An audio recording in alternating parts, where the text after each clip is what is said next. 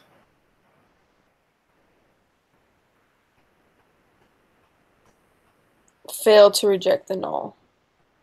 Yes. Because whatever you're thinking, you're right, but it shouldn't take it for granted. But what is our alpha here? So our alpha is 0.1. Where are you getting 0.1? Our level of significance, right? Okay. Oh no.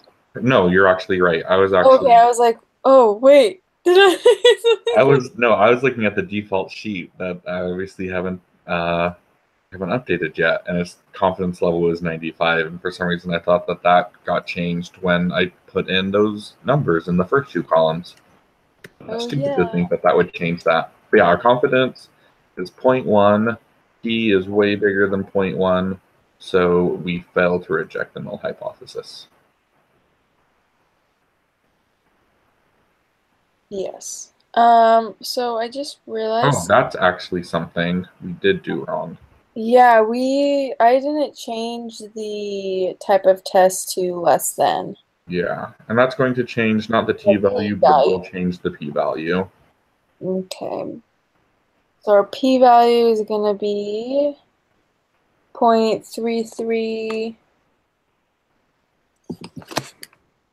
0.33333. Sorry, like I was like, is that three? I had a little dyslexic moment there. Okay. Okay, so 0.333. And but it doesn't really change the fact that we will still fail to reject the null hypothesis. Yeah. And then question 11, suppose instead the alternative hypothesis was that they were not equal to. What is our conclusion? So we have insufficient evidence. Um,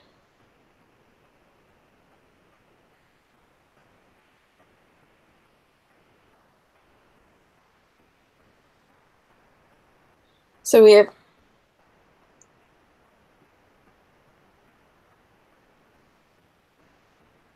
sorry, I have why am I okay. No problem. We have insufficient evidence. So what's the null hypothesis? So the null hypothesis is that they are equal to, Okay. So and the null so hypothesis is that they're the same, and we know that we have insufficient evidence. which means So they're still the same. that will say what? Which means that they're still the same. Like they're similar, I guess. Ooh, why did that just do that? And then, so we have, So how do we put that into words? so I know whenever it says fail, it's always insufficient evidence. Mm-hmm. And so that the mean bills between the two cities are different. Okay. Yes. Yes. Because we're assuming that they're the same, and we didn't have enough proof to prove otherwise. And so our evidence, we have insufficient evidence to prove otherwise. In other words, we have insufficient evidence to say that they're different. Yes. Correct. Okay. All right, now we Now, freshman dinner.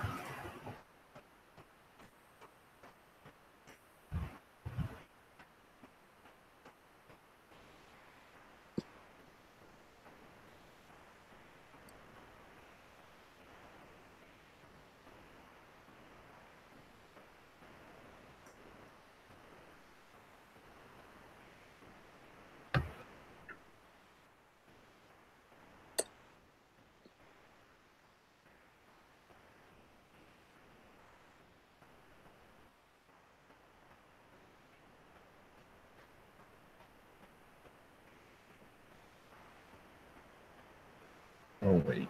Dang it. Okay, I think I just put those in backwards.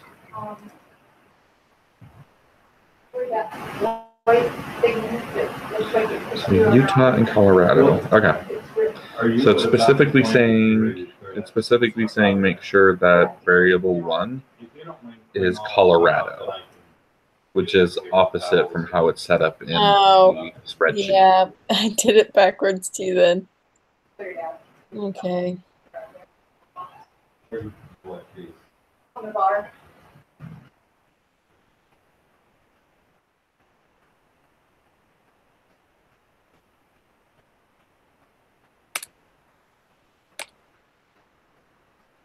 Hmm.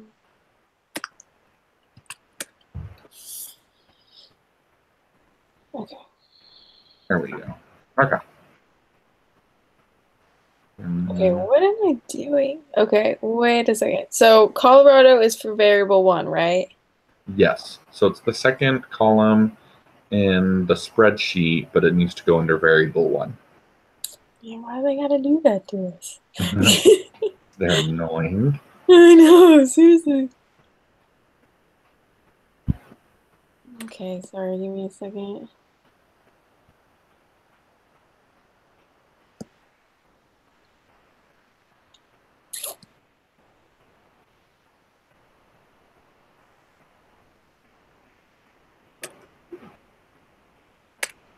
Okay. Okay. So you got that in? Yes. Okay. So you suspect freshmen from Utah cooked their dinner themselves a different number of times from the freshmen of Colorado. Perform a hypothesis, and the null hypothesis. That's really weird.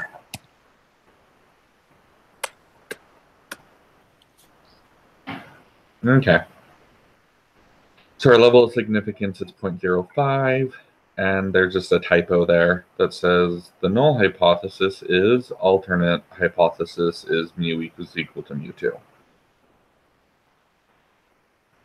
So there's a little typo there, but basically our type of test is not equal to. Okay, so So the we're null hypothesis is that they are equal. Our null hypothesis, our alternate hypothesis is they are not equal to, not lesser or greater. We don't know, just not equal to. okay. That's question 12.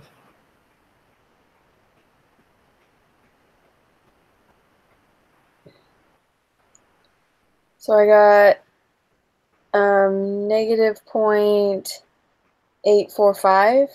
That's what I got. I'm pretty sure that the reason why order was important, I'm pretty sure if we had the columns switched up, the t-score would be the same, Yeah. just positive. Yeah. I remember them talking about that in the reading. Okay, and then we've got the test to not equal to. So that means our p-value, I've got 0.411. Yes, that's what I got. And what decision do we make? So we're gonna do reject the or fail to reject the null. Yes.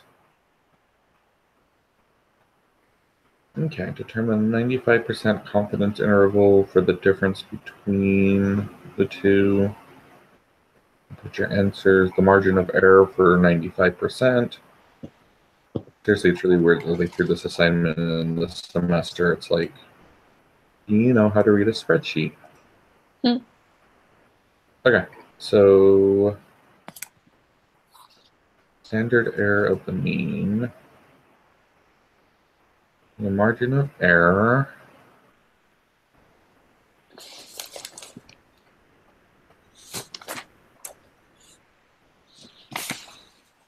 Okay. So we don't have, we're not given the margin of error explicitly here, nor can we calculate it. Do you know Yeah. what we would do in this point? Um, would we put something into the applet? No, this one is just a good old math problem. Um, Would we use the margin? So you said we couldn't calculate it, right? yeah, we can't calculate it directly, but what do we know about the margin of error and the confidence interval? Um,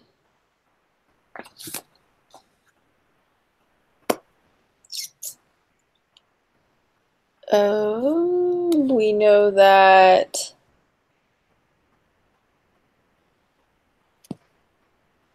I don't know.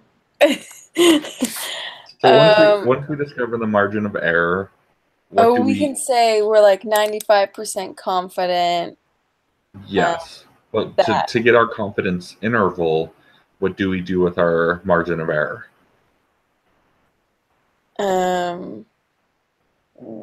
we we add and subtract it from the mean. Mm-hmm.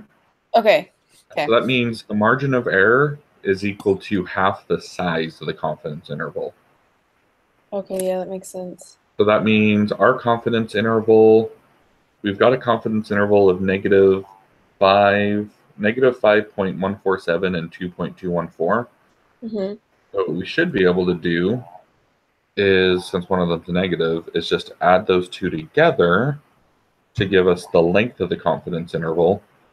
And then if we divide those two, then that will give us the margin of error. Okay, sorry. Say that one more time for me. Okay, just 1 second.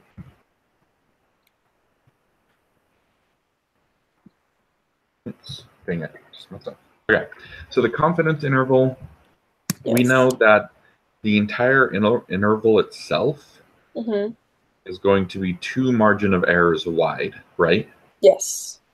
So what we can do is we can take the confidence interval, Mm-hmm. figure out how long it is, and then Mm-hmm. divide it by 2.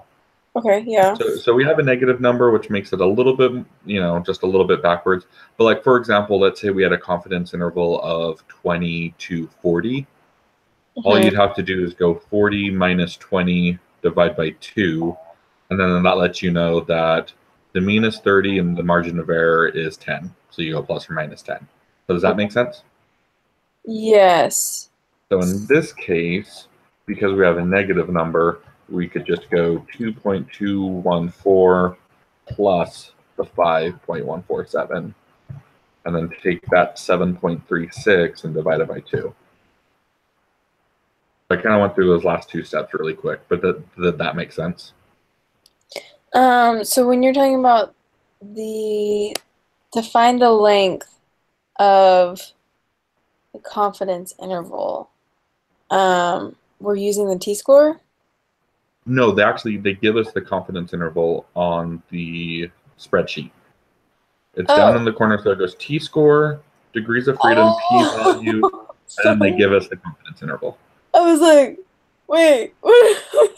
Okay, so sorry. Oh, you're Okay. good. So we take that and divide it by you said.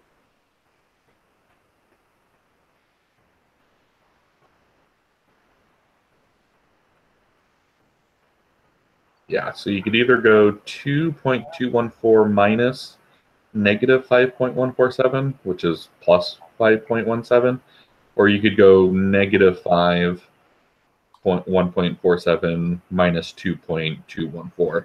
And I'll get you the same thing, just with a different plus or minus sign. Okay.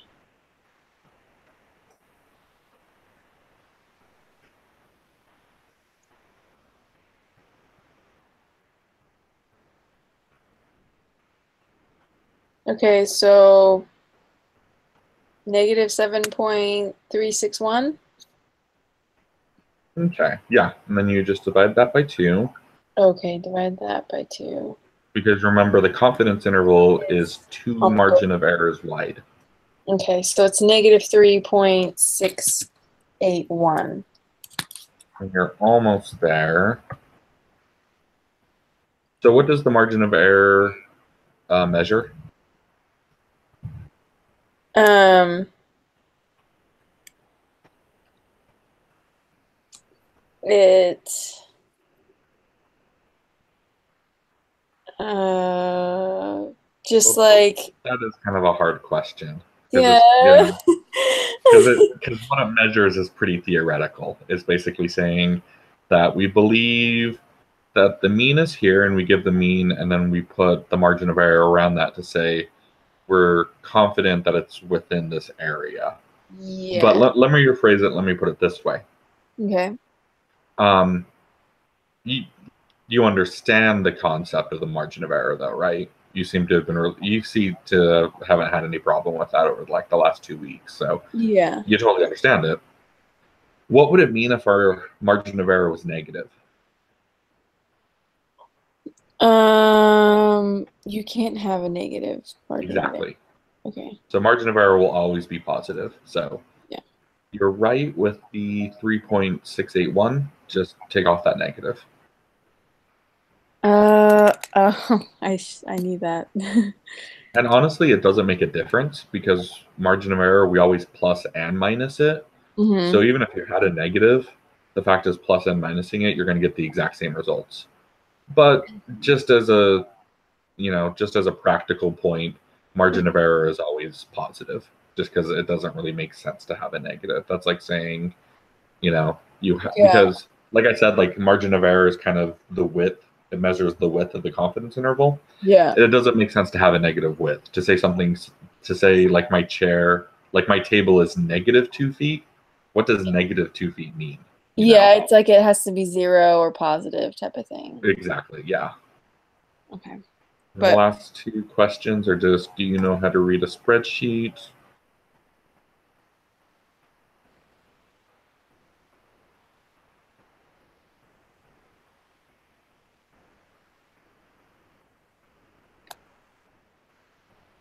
um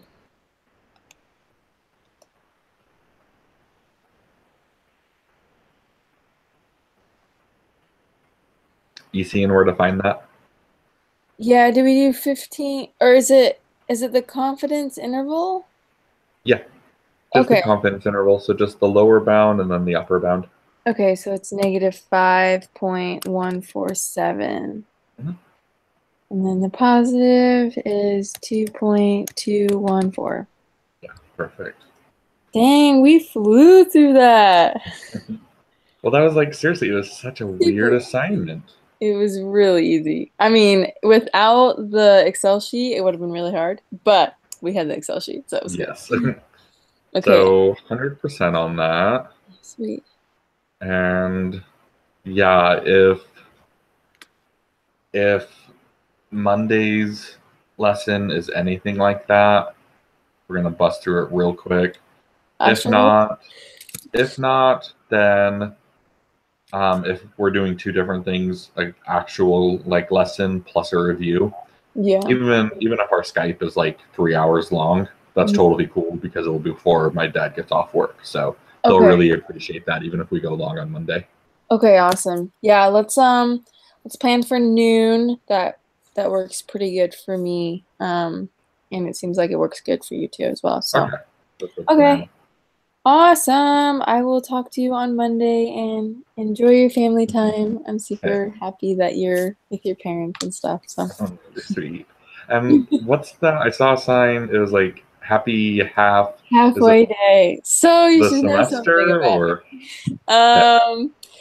I'm actually waiting for a missionary. And so Aww. today is his 1 year mark. And so my mom she did this whole thing. She put up a happy halfway and did lights and like that. And it was just super nice. I was like, thanks, mom.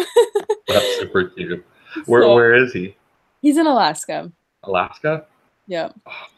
I would love to live in Alaska for like 1 year. Yeah. Like, I think that'd be so cool to see like a summer with no nights and then a winter with no day. But I think living there long term, Mm-hmm. I would go insane. Like, Yeah, he just says the people are kind of they're all just alcoholics and like drug addicts because there's like nothing else to do in the winter time other than drink. So that sounds like I have a brother who went to Russia, and Mhm. that kind of sounds like that. Just alcohol. They say it warms the blood. It makes you feel warm because it dilates your blood vessels, so they come to the surface, Oh, and it gives interesting. you a Yeah. feeling of warmth.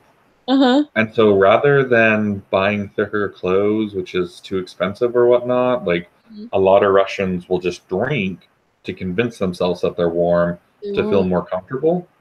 Interesting. Sadly, my brother was saying that he was like after holidays, like New Year's and stuff, Uh-huh. like the streets would literally like Oh, there would be city services mhm. where they would have to clean up the dead bodies because people would be out and they would just freeze to death because they feel warm, Uh-huh. but just because they feel warm with their blood coming to the surface, so like their Mhm. skin feels warm, they're still hitting hypothermia and they Ooh. die, they freeze to death in the night when they pass out. Oh, that's horrible. That's how it is. So he was serving in this really remote area, Nome. That's actually where the Iditarod ends. Nome, Huh. kind of what it's famous for. Anyways, but like when the Iditarod is not there, it's like it's a really, really small town. And he says just like he sees dead bodies in the street. And I'm like, That's so creepy. no, no, I no, no, know.